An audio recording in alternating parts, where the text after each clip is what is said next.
ബറാഅത്ത് രാവ് നമ്മളിലേക്ക് വരുമ്പോൾ എന്തൊക്കെയാണ് നമ്മൾ ചെയ്യേണ്ടത്? ഒന്നാമത്തെ കാര്യം, ഇനി മുതലുള്ള ദിവസങ്ങൾ, ഇന്നിപ്പോ ശനി, ഞായർ, തിങ്കൾ, ഇന്നിപ്പോ എല്ലാവരും സുബഹി നിസ്കരിച്ചിട്ടില്ലേ? ഇന്ന് ശനിയാഴ്ചയാണ്. സുബഹി നിസ്കാരം ഖളാ ആക്കാതെ എല്ലാവരും നിസ്കരിച്ചു കാണുമല്ലോ. അല്ലാഹു തആല സ്വീകരിക്കട്ടെ, പടച്ചവൻ കബൂലാക്കി അനുഗ്രഹിക്കുമാറാവട്ടെ.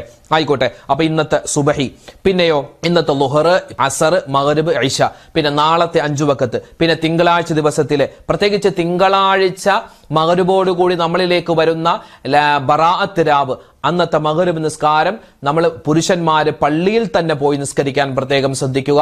വീട്ടിലുള്ള ഉമ്മമാര്, പുരുഷന്മാര്, നമ്മുടെ വീട്ടിൽ നമ്മുടെ ഭർത്താവ് അല്ലെങ്കിൽ നമ്മുടെ മക്കളൊക്കെ ആൺമക്കൾ ഉണ്ടെങ്കിൽ, ആൺകുട്ടികൾ ഉണ്ടെങ്കിൽ അവരെ നിർബന്ധമായും പള്ളിയിലേക്ക് തന്നെ പറഞ്ഞേക്കുക.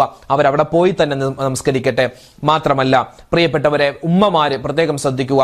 ഇനിയുള്ള ദിവസങ്ങളിലൊക്കെ നിങ്ങളുടെ നിസ്കാരം അങ്ങോട്ടും ഇങ്ങോട്ടും ഒക്കെ മാറിപ്പോവാതിരിക്കാൻ പ്രത്യേകം ശ്രദ്ധിക്കുക. മാറിപ്പോവാതിരിക്കുക എന്ന് പറഞ്ഞാൽ അസർ നിസ്കാരം നിസ്കരിക്കുന്നത് മഗ്രിബിന് തൊട്ട് മുമ്പാവാതിരിക്കാൻ ശ്രദ്ധിക്കുക. അസറിന്റെ സമയത്ത് തന്നെ നിസ്കരിക്കാൻ പ്രത്യേകം ശ്രദ്ധിക്കുക. അതുപോലെ ളുഹർ നമസ്കാരം അസറിനോട് ചേർത്തല്ല, ളുഹറിന്റെ സമയത്ത് തന്നെ നിസ്കരിക്കാൻ ഈ പറയുന്ന ഞാനും നമ്മളെല്ലാവരും പ്രത്യേകം ശ്രദ്ധിക്കേണ്ടതുണ്ട്. കൂട്ടത്തിൽ സുന്നത്തായ നമസ്കാരങ്ങൾ പ്രത്യേകം നമ്മൾ ശ്രദ്ധിച്ച് നിസ്കരിക്കാൻ മറന്നു പോവാൻ പാടില്ല.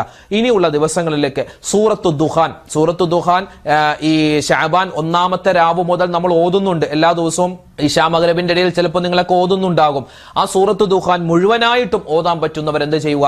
ഇന്നത്തെ മഗ്രിബിന് ശേഷം, നാളത്തെ മഗ്രിബിന് ശേഷം, പിന്നെ വരുന്ന ബറാഅത്ത് രാവിന്റെ അന്നൊക്കെ നമ്മൾ സൂറത്തു ദുഖാൻ അത് പൂർണ്ണമായും ഓതാൻ പറ്റുന്നവർ അങ്ങനെ ഓതുക. പിന്നെ സൂറത്തുൽ മുൽക്ക്, സൂറത്തു ദഹ്ർ, സൂറത്തുൽ വാഖിഅ, സൂറത്തുർ റഹ്മ. അപ്പൊ 3 യാസീൻ നമ്മൾ ഓതണമല്ലോ. ആ കാര്യം നമ്മൾ മറന്നു പോവാൻ പാടില്ല.